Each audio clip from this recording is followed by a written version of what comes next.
नमस्कार मेरे मित्रों। आज का टॉपिक है खून, रक्त, जिसे अंग्रेजी में ब्लड कहते हैं। दोस्तों, हमारे शरीर के वजन का लगभग 7% भाग रक्त होता है। जैसे मेरा वजन है 70 केजी, तो मेरे खून का वजन 70 केजी का 7% यानी 4.9 किलोग्राम होगा। दोस्तों, अगर देखा जाए तो वयस्क में 5 से 6 लीटर खून पाया जाता है और वहीं महिलाओं में ये पुरुषों के मुकाबले आधा लीटर कम होता है। दोस्तों, रक्त का पीएच मान 7.4 होता है, जिस कारण रक्त क्षारीय होता है। अब बात कर लेते हैं रक्त के भागों के बारे में। तो दोस्तों, रक्त का 60% भाग ये प्लाज्मा होता है और 40% ये रक्त बिंबाणु। दोस्तों, ये जो 60% भाग प्लाज्मा है, इसी प्लाज्मा में कुछ तत्व मिले होते हैं। जैसे पहला है आपका जल, जो कि है 90%। फिर है प्रोटीन, जो कि है 7%। इसके बाद है लवण, जो कि है 0.9%। और साथ ही इसमें ग्लूकोज भी पाया जाता है, जो कि होता है 0.1%। इसके बाद है रक्त बिंबाणु, जो कि हमारे खून का 40% भाग होता है। इसमें पहला चीज़ है आरबीसी, दूसरा है डब्ल्यूबीसी और तीसरा रक्त बिंबाणु। दोस्तों, इसके बारे में हम लोग डिटेल में आगे बात करेंगे। सबसे पहले कुछ चीज़ों को समझते हैं।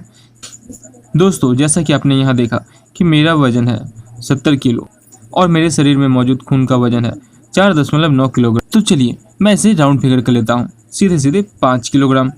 तो दोस्तों, इससे अगर मैं अपने प्लाज्मा को निकालूँ तो ये होगा 60%। तो 5 का 60% यानी 5 किलोग्राम का 60% तो हो जाएगा ये 3 किलोग्राम। यानी मेरे शरीर में अगर 5 किलोग्राम खून है तो 3 किलोग्राम उसमें प्लाज्मा होगा। साथ ही अब बात कर लेते हैं जल के बारे में, जो कि प्लाज्मा का 90% भाग होता है। तो ये है, जैसे 3 आपको पता है 3 निकला है प्लाज्मा, तो 3 का 90% भाग तो ये हो जाएगा 2.7 किलोग्राम। अब बात कर लेते हैं प्रोटीन के बारे में, जो कि होता है 7%। तो दोस्तों, प्लाज्मा का 7% यानी 3 का 7% तो ये हो जाएगा 0.21 किलोग्राम। इसके बाद बात करते हैं लवण का, जो कि होता है 0.9%। तो यहाँ पर सेम 3 का 0.9% तो ये आपका हो जाएगा 0.027 ये किलोग्राम। अब इसके बाद बात करते हैं ग्लूकोज, जो कि होता है 0.01%। तो ये 3 का 0.1% तो ये आपका हो जाएगा 0.003 किलोग्राम।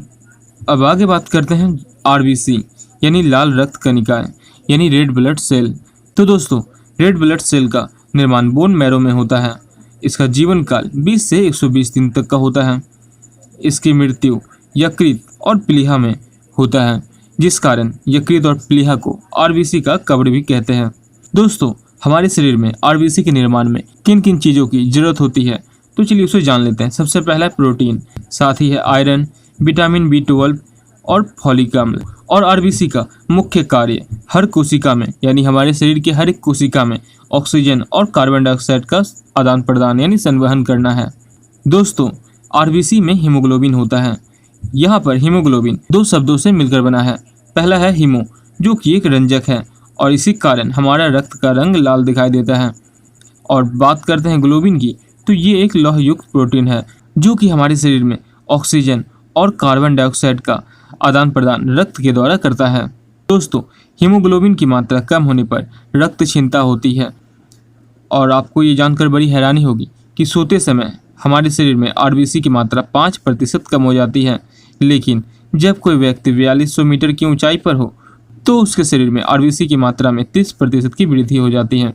दोस्तों, आरबीसी की संख्या हीमोसाइटोमीटर से ज्ञात की जाती है, जो कि दिखने में कुछ ऐसा दिखाई देता है। अब बात कर लेते हैं डब्ल्यूबीसी। तो दोस्तों, डब्ल्यूबीसी का निर्माण अस्थि मज्जा, लिम्फ नोड, कभी कभी यकृत और प्लीहा में भी होता है। इसका जीवन काल 2 से 4 दिन होता है। इसकी मृत्यु रक्त में ही हो जाती है। और डब्ल्यूबीसी का महत्वपूर्ण कार्य ये शरीर को रोगों के संक्रमण से बचाता है।